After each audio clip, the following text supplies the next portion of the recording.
Hello, how are you? The strongest demon lords in anime ranked. The ultra-strong demon lord is a classic anime trope. These ones are the strongest amongst them. One has to give credit to anime's roster of demon lords. Without them, the protagonists wouldn't have much of a villain to shout at.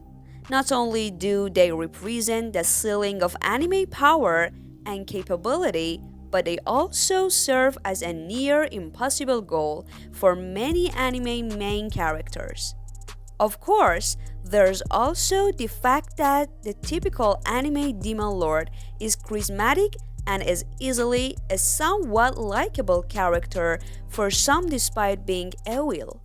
It's a tried and tested trope that isn't about to stop anytime soon, meaning the number of demon lord will just keep growing. To keep better track of who's who when it comes to hierarchy, here are the 10 most powerful or successful ones.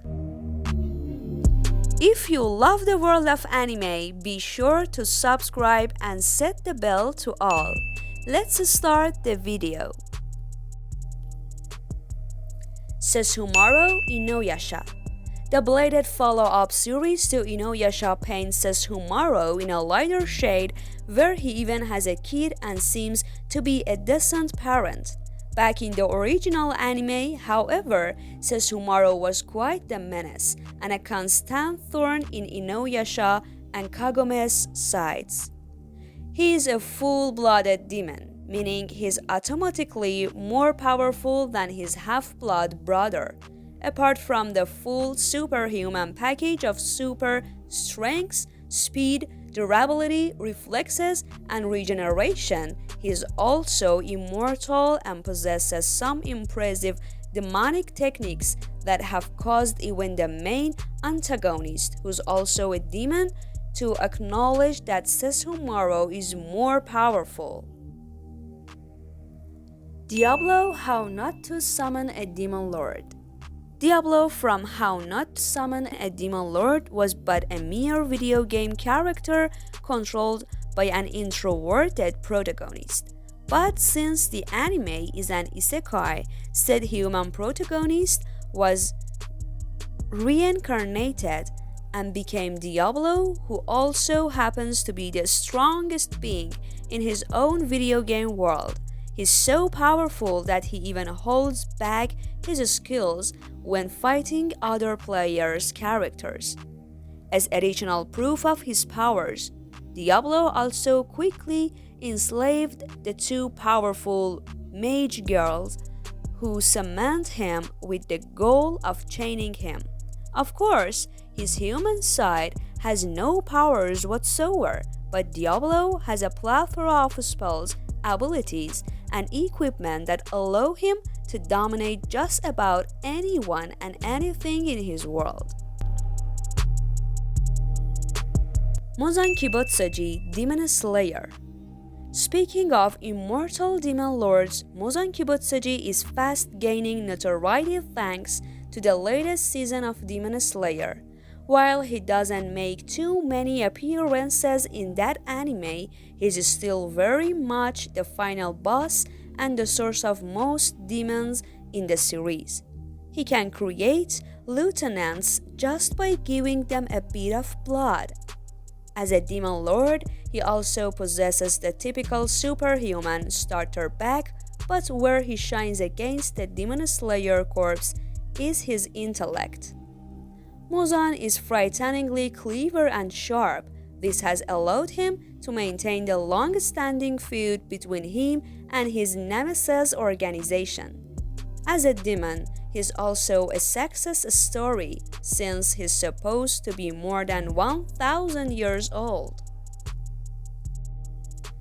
Mephistopheles, Blue Exorcist.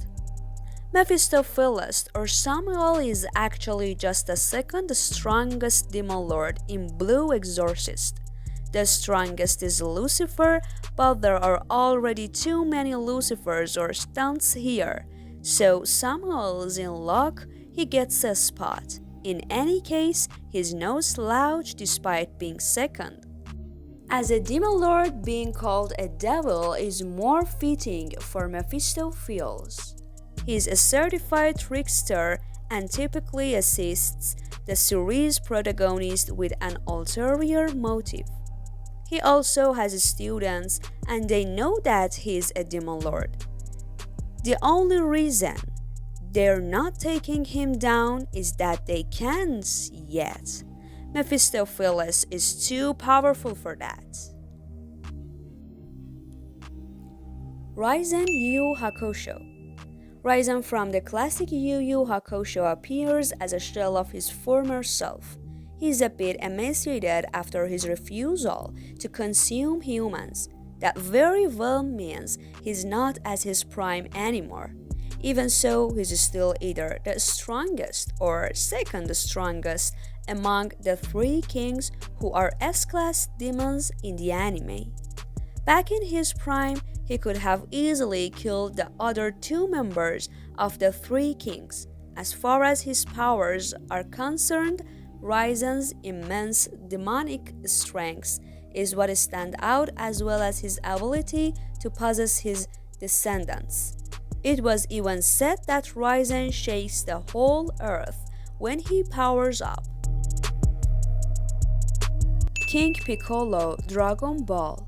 Despite dynamic appearance and origins, King Piccolo, the first one, is considered as a demon king in the Dragon Ball mythos. He is also one of the first powerful boss enemies that Son Goku had to deal with. In terms of strengths, Piccolo was apparently able to level a city in just a heartbeat. He's also supposedly stronger than most other Saiyans, and it's only through friends and miraculous circumstances that a young Goku was able to defeat him. Being a Dragon Ball villain, King Piccolo has the usual outrageous set of powers such as energy beams, super everything, flight, and many more. So thank you for watching this video and devoting your valuable time to us. If you want to see our other videos, don't forget to tap the subscribe button. Goodbye until another video from AnimeVid.